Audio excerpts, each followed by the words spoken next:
Alright, okay, this is the test run, the final test run for the engine I just serviced. The Lionel Lackawanna Fairbanks Morse number 2321. This engine is in beautiful condition. It even had the original box when it was shipped to me from North Carolina for repair.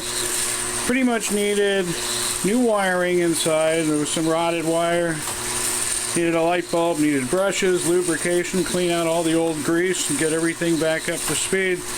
I doubt that it had been serviced since it was originally sold, but it's in fantastic condition. It's a huge locomotive, which is why I've got it on the outside loop of my track, just because I don't know if it would handle the inside loop. It might be too long.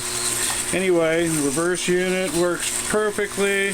Both motors have been serviced. It is a two-motor locomotive. This thing can pull anything.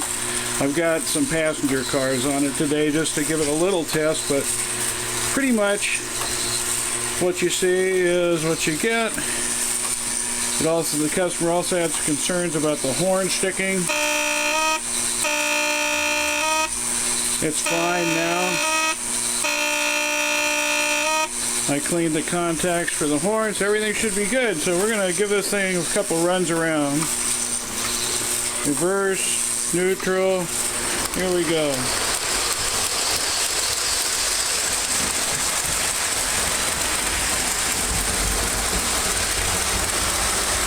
It's a beautiful engine. It really is. I don't even have it up to half the full operating voltage.